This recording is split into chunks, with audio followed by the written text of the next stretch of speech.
আল্লাহ রাব্বুল আলামিন বলেন, আমি আল্লাহ তাআলা কোরআনুল কারীম নাযিল করলাম লাউহে মাহফুজ থেকে। আল্লাহ রাব্বুল আলামিন কোরআনুল কারীম নাযিল করেছেন, বলেন সুবহানাল্লাহ। আবার সেই কোরআন দিয়ে কি করতে হবে? মহাবিশ্বের মহাগ্রন্থ কোরআনুল কারীম আল্লাহ তাআলা আমাদেরকে আল্লাহ তাআলা রহমত হিসাবে আল্লাহ তাআলা দিয়েছেন।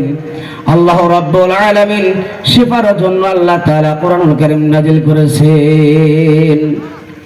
যেই কোরআন ধরলেও সওয়াব হয়, যেই কোরআন তেলাওয়াত শুনলেও সওয়াব হয়, সেই কোরআন মানলেও সওয়াব হয়। আল্লাহ রাব্বুল আলামিন এই কোরআনুল কারীম কোন ব্যক্তি যদি একটা হরফ তেলাওয়াত করে, আল্লাহ রাব্বুল আলামিন সেই বান্দার আমলনামায় 10টি করে নেকি লিখে দেয়, বলেন সুবহানাল্লাহ। আল্লাহ রাব্বুল আলামিন দুনিয়ার মধ্যে কোরআনুল কারীম নাযিল করেছেন। এই কোরআনুল কারীম যদি আমরা মানতে পারি, অবশ্যই আমরা আল্লাহ তাআলার নৈকট্য লাভ করতে পারবো। সেই জন্য আল্লাহ রাব্বুল আলামিন কোরআনুল কারীমের মধ্যে জানিয়ে দিয়েছেন, তোমাদের সম্মুখে যখন কোরআনুল কারীম থেকে যখন তেলাওয়াত করা হয়, ওই সময় অন্য কোনো দিকে নজর দেওয়া যাবে না। অন্যদিকে নজর দেওয়া যাবে গো?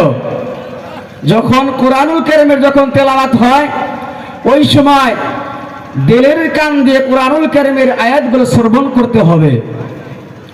আল্লাহ রাব্বুল আলামিন বলেন, وَإِذَا قُرِئَ الْقُرْآنُ فَاسْتَمِعُوا لَهُ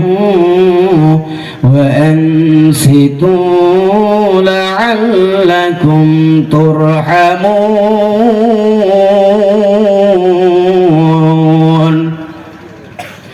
আল্লাহ রাব্বুল আলামিন বলেন, তোমাদের সম্মুখে যখন কোরআনুল কারীম থেকে যখন তেলাওয়াত করা হয়, তোমাদের সম্মুখে যখন পবিত্র কোরআনুল কারীম তেলাওয়াত করা হয়, ওই সময় অন্য কোনো দিকে নজর দেওয়া যাবে না, অন্য কোনো দিকে ধ্যান দেওয়া যাবে না। ওই সময় কোরআনুল কারীমের আয়াতগুলো দিলের কান দিয়ে শুনতে হবে, বলে সুবহানাল্লাহ। আল্লাহ রাব্বুল আলামিন এই কোরআনুল কারীম নাযিল করেছেন। আজকে এখানে দারুল উলুম ভামুনডাঙ্গা মাদ্রাসার মধ্যে কোরআনুল কারীম শিক্ষা দেওয়া হয়। এটা হলো মানুষ কেমন করে মানুষ হতে হয়, এটা হলো সেই ফ্যাক্টরি।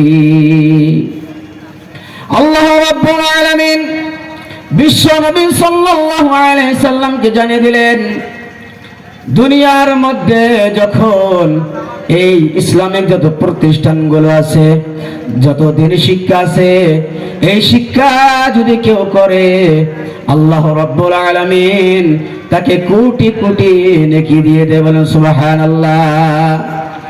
আপনাদের সম্মুখে আমি একটি হাদিস থেকে তেলাওয়াত করেছি, খায়রুকুম মান তাআল্লামাল কুরআনা ওয়া আল্লামা।